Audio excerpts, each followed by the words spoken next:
In this podcast, we get to talk to former GP rider Danny Webb. Now racing in World Supersport, the likeable lad from Kent has had plenty of racing highs. But, as he says, nothing matches riding a Suzuki RG500 on the Isle of Man. Right, you rode the RG500, I think it was a Mark 10, didn't you, in 2018 and 19 at the TT, the Classic TT. Yeah. Before you did that, were you aware of the RG's most sort of illustrious and successful racing history? Did that add to the attraction of racing it? Yeah, you know what added it to me the most was Barry Sheen. Right. Okay. He's always been one of my heroes, and as a family, we've always been close to the Smarts. And also, I've met Barry's daughter and his son, and so we've always had that connection. But I never ever got to meet Barry, and he was always one of my heroes. And when I was at the Classic TT a couple of years before, Steve Wheatman had one of the first Grand Prix 500 Grand Prix Barry won on, and he let me have a go on it at Derby. Where?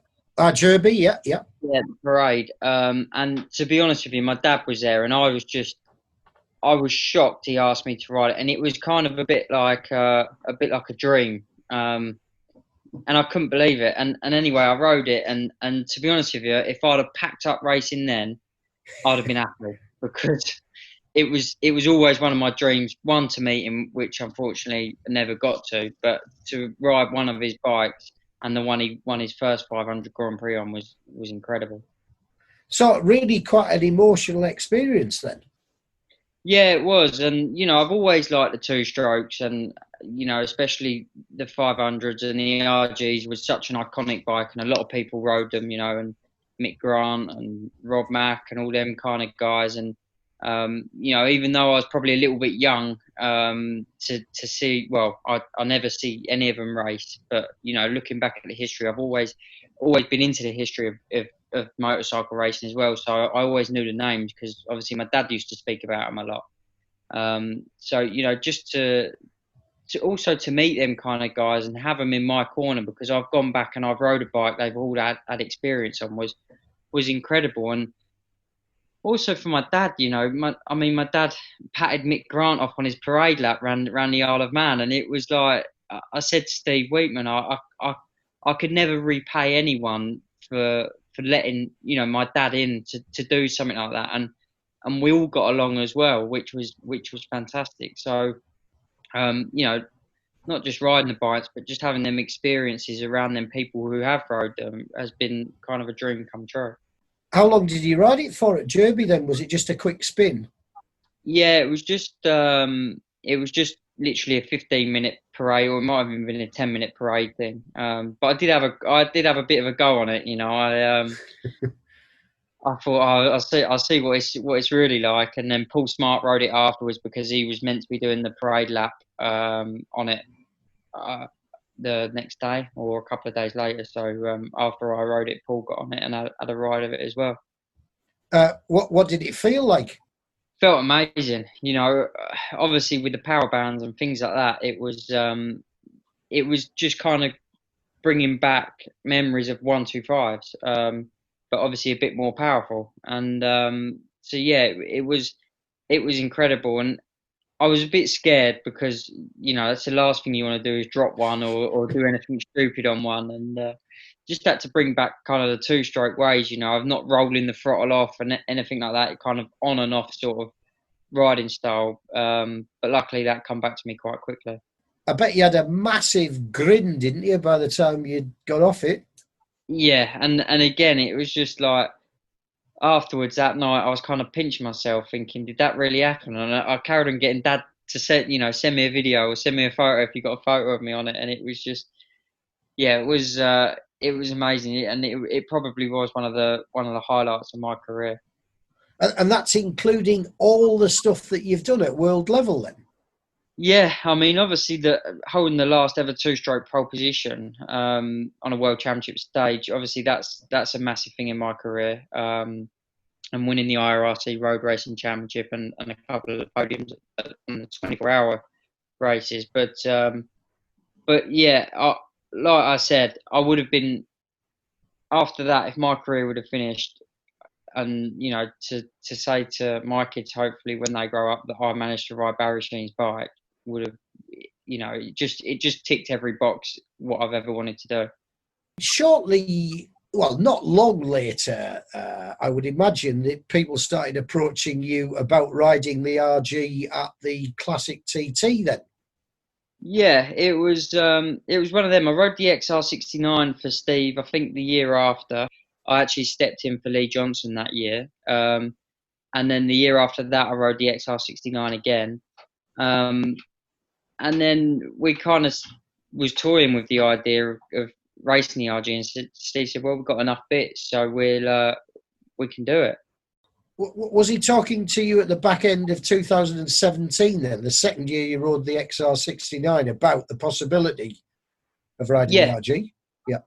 Yeah. So, and we had a good relationship anyway. So, I kind of said, and to be honest with you, Paul Bolton, who was my chief mechanic on the bike, it was incredible. And he's worked for Harris, he's done a bit for Barry and them kind of guys. So he knows his way around the bikes, and we just said, let's do it. So they got it all built up, and we went to Spa and done the parade thing there. But we kind of used it as a bit of a cheeky test because it's quite good there as well, because there's a couple of long straights. And then we went from there, and then went over to the Classic with it. I mean, were you quite excited by the prospect of racing at the Classic? Did you seize the sort of invitation with both hands? Yeah, I did, and then after I rode it at Spa, I really enjoyed it, because it was kind of the first time I could ride it in anger. And then when I got to the Isle of Man, I suddenly got really nervous, and I was talking to Mick Grant, because things started creeping in my head about the thing seizing up, and all these kind of things, what can go wrong. And Mick was absolutely fantastic. He walked me through it. He held my hand through it, really, and he was just like, look, nothing. If there's a bit of an oil leak or whatever, just pull it over. He said, but it should never lock up on you, because it's got four. Obviously, I'm used to a 125, and a 125 seizing up, it's got one cylinder.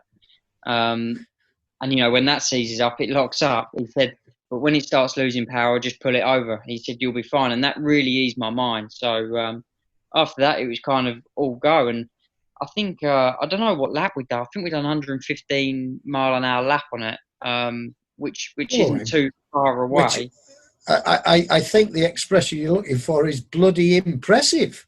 Yeah, and unfortunately in the race we put a new radiator on it to just kind of get the problems out the way of what we thought could possibly happen, because with an old radiator you don't know what can happen, might overheat or whatever. And we put a new radiator on it, and as I was coming into Ramsey, it started spitting water out. So I got it back to the pits, and it was actually the new radiator what caused us the problem, because the neck on it was bent a little bit, so it wasn't getting the water through. So that ended our race, unfortunately. And I think if that hadn't have happened, we possibly could have done the fastest ever RG lap, but it wasn't meant to be. It wasn't meant to be.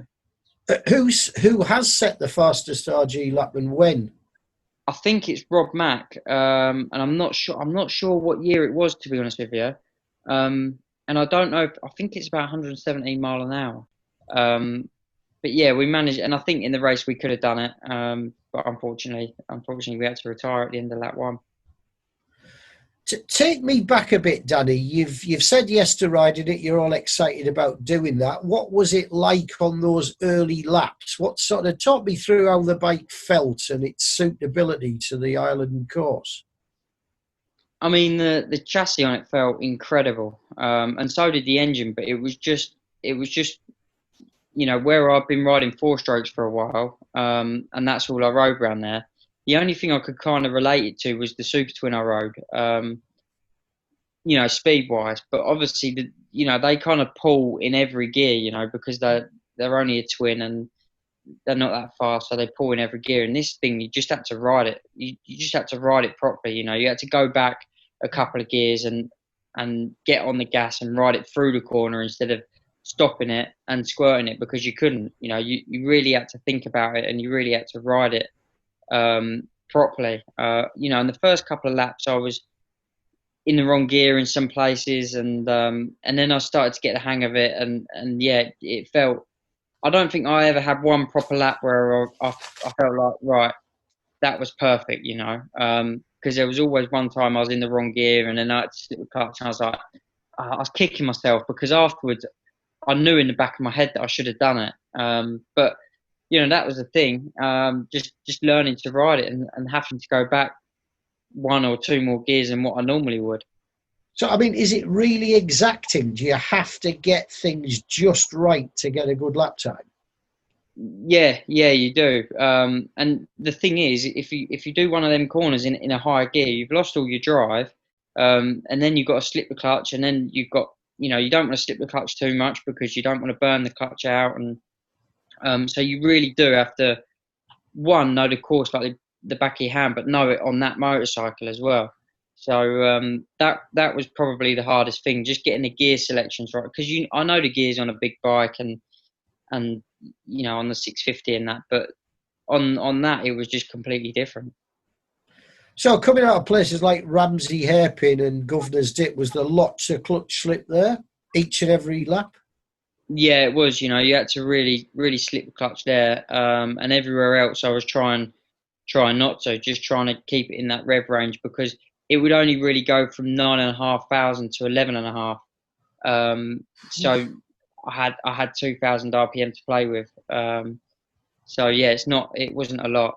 There's a couple of onboards online Suzuki have put up, and you'll see sometimes you know, I'm in a gear too low there, and I have to slip the clutch to get it out, and yeah, it's got to be there, otherwise you're pissing in the wind, basically. I mean, were you swearing quite a bit? Were you making contributions to your swear box then whenever you didn't quite get it right? Yeah, I was, because I was just kicking myself, because I thought, I should have gone back another gear there. But yeah, you know, it was all learning, and it was just fantastic. Like, you know, I'm tucked behind the bubble, and we even had the old rev counters and everything. And it's like, you know, I can imagine Mick Grant doing this back in the day, and it was good. So, I mean, what's it like under 9.5? Is it dead? Does it do dead. nothing and then honestly, bloody hell. It won't do anything unless you slip the clutch. It will get back up there, but it won't do anything. So, Christ, I'm surprised. I mean, it sounds like a real, like I say, a super exacting thing. Sort of almost. Is it really intense to ride because of that demand of getting everything just right? Yeah, I mean the gear changes is, and you got to think about it a lot more. But the way the chassis, we turned up with exactly the same chassis as what they did back in the day, and we didn't touch it. Didn't touch the suspension once.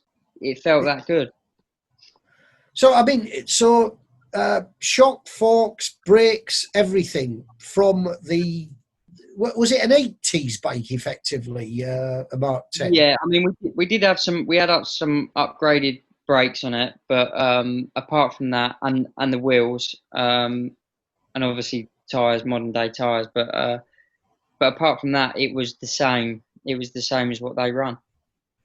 And did they feel all right? I mean, could you ride it with max aggression and still feel as though everything was sticking, stopping, steering as you wish? Yeah, they felt good, and again, you know, because you've got to think about it, and you've got to get the gears right. So you've got to kind of set yourself up before the corner. You know, instead of like on a big bike and the four strokes, you can kind of go steaming into the corner and sort it out afterwards. Whereas with this, you couldn't.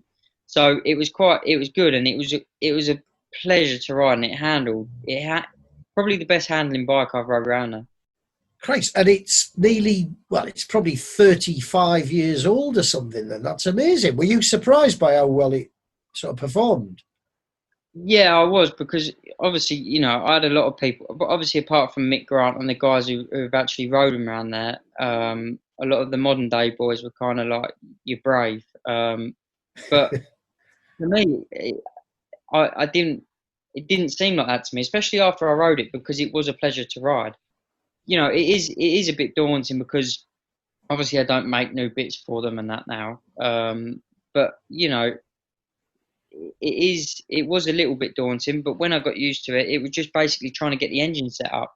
That was the main thing. Obviously, because you haven't got fuel, it's not fuel injected or anything like that. You've got the jets and stuff like that. So, and the different altitudes around the island. That was the main thing, just trying to get the thing set up as good as we could engine wise. How many laps did that take? How many sessions did it take to get the jetting right? And did you have to keep adjusting it according to the weather? Yeah, that's the thing, and that's the thing with two strokes. You could have it perfect one night, and then the next night, it could still be dry, but it could all change. Did the Spannerman have the heads and off all the time, and was he changing rings and stuff, or was it more reliable than that? Yeah, it was just like going back to 1, 2, 5, 2 stroke days. After every session, taking the heads off and checking them, and um, looking at how white the end of the exhausts are and things like that. And that's what I liked about it as well. I came 1, 2, 5s, it was a bit different. You had data and all that sort of stuff, so you could tell. Um, but yeah, that was the nice thing. Not plugging a computer into it, just having a look. And literally, Paul was incredible. He really was, and he knew the bike inside and out. And he wanted it as much as I did, and so did Steve and the whole of the Team Classic Suzuki team. So yeah, it was a brilliant project to be involved in. And you look at them, and they're so small as well. Ah, I mean, Steve put me on it because I was the only one. Like, I'm a midget, and I was the only one who could fit on it. So that's kind of one of the reasons why I rode it as well, because I'm probably one of the only guys who can get on and ride it. And not just that, I've got a two-stroke experience as well. Some modern day riders now don't have no two-stroke experience, and it's quite interesting that, and you see some young riders coming up now.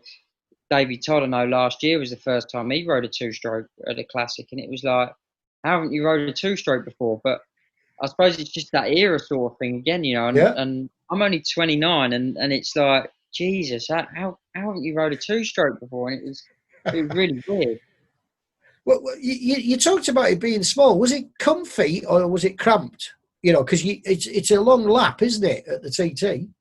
Yeah, we got it comfy in the end, but we put quite a bit of foam on the seat just to prop me up a little bit, Yeah. just to get a bit of space in between the foot peg and the seat. But the actual original seat, from the foot peg to the seat, was really, really small and really cramped up. So I really don't know how they used to ride, especially Mick, because he's not small like me. He's quite, he's a regular size guy. So I don't know how any regular size guy would get on an RG race bike and race it properly. But it just goes to show, yeah, how much of a man there was. I don't know, if did Will Hartog ride an He RG? did. He did. I was going to say, because he's tall. Luke Canelli Yeah, wasn't that small. no, he was. Uncini wasn't that small.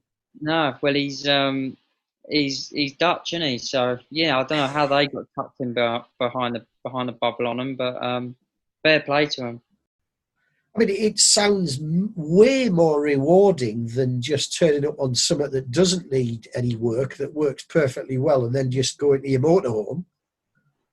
Yeah, it was, and the nice thing was, it was completely different to anything out there, and we knew he wasn't going to go and win the Classic TT in the Superbike class, because it wasn't capable of doing that. But it was a project. It was a project for us to do, and everyone was excited about it. And it was just incredible. And the fans on the side of the track as well. Connor Cummins had the Yamaha 500 out there, but I don't think it got nowhere near as much recognition as what we did on the RG, and it was. I think everyone just wanted to hear that bike go down Bray Hill again, and down Glen Crutchley Road again, and it was incredible for the fans as well as everyone else who was involved. Did you have the fingers on the clutch going down Sulby Straight and other places where you were flat out for a long time? Yeah, I did. That was obviously another thing, because I've never really had to do that. Even on the 125, she didn't really do that. But yeah, always just covering the clutch just in case. And yeah, it was just like going. Obviously I wasn't alive when they raced them, but it was kind of like when I was on it, I felt like one of them, and it was it's kind of reliving what they went through, and it was an incredible feeling. I mean, is that one of the most involving and rewarding racing experiences you've had in all your time then? Yeah, it is, because again, it was almost like going back to club racing. When it's you and your dad, you don't have any of the data or anything. Well, we didn't, and your mechanic has got to believe in what you're saying, and you've got to discuss things, and same for the rider, but the rider's got to be honest and truthful about what's going on. And the nice thing was obviously we had a couple of onboards, so we could go back and look at them as well. So yeah, it really was rewarding, and it was definitely one of the best things I've done in my career. Are you going to ride it again, Danny? I would like to. I would love to, but obviously this year nothing's happening, and I'm on a 2-year deal in World Supersport at the moment. So next, I've had to kind of scrap everything for the World Supersport job at the minute, and that's where my main focus is. But never say never. I would love to ride it, and my relationship with Suzuki and Team Classic Suzuki is good. So we've got a good relationship. So yeah, it's always nice to see them bikes out and about. And Suzuki do a massive effort, obviously with their vintage parts program as well. I don't think there's many manufacturers out there what do that. So I think it's incredible, and everyone loves to see them bikes out if they're doing parades or if they're racing. And it's it's nice to see them bikes out on track. Is it true, just on the subject of the vintage parts program, that Paul probably used some bits that are available for the RG500 road bike in the race bike? Yeah, exactly, and that's the nice thing about it. They're doing everything, and it really is. It's an incredible thing, because you see a lot of people with classic bikes now, and to be honest, if it's not a Suzuki, they struggle to get parts. And it's nice that the Suzuki have that available for them people, because, like we see at the, they had a classic Suzuki track day last year at Cabwell, and so many people turned up, and there were so many classic bikes there, and it was incredible. And then you realise how big that community really is. If I gave you all the resources necessary, would you buy one tomorrow? Yeah. If I had the money, I would buy one tomorrow. Yeah, good. I think I would too as well. Yeah.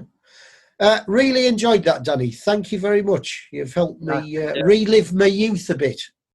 I'll say this straight away. I properly enjoyed listening to you recalling it with the with the enjoyment that you did. When I asked you how much you were aware of the RG's history, I didn't think you'd have anything like the knowledge that you do. You took me there, like Granty on his red RG. I just saw it as soon as you mentioned his name, and Rob Mack as well.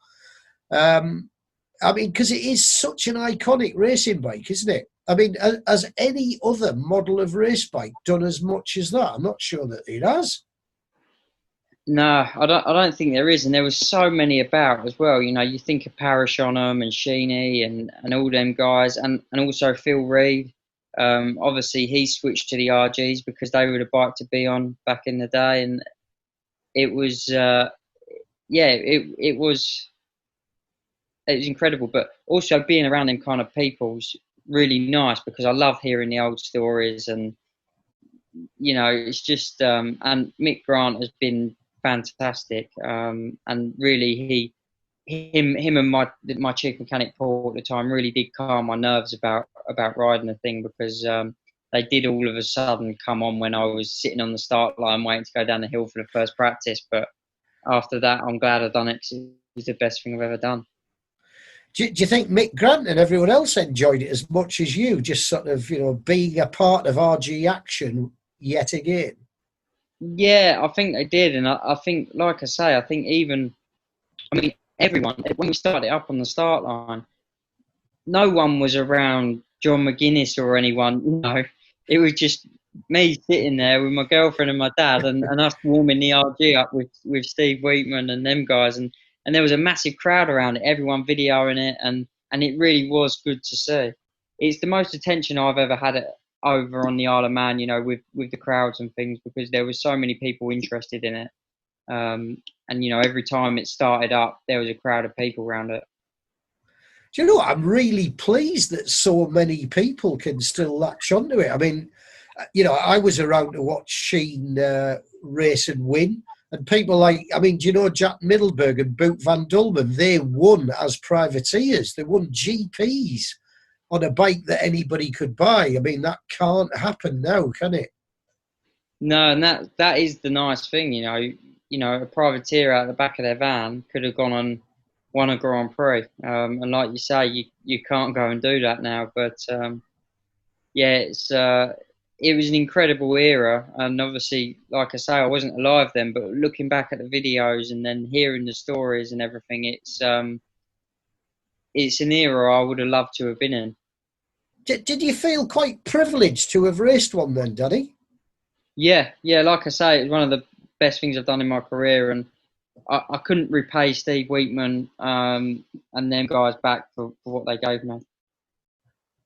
Well, I didn't expect to enjoy that quite so much.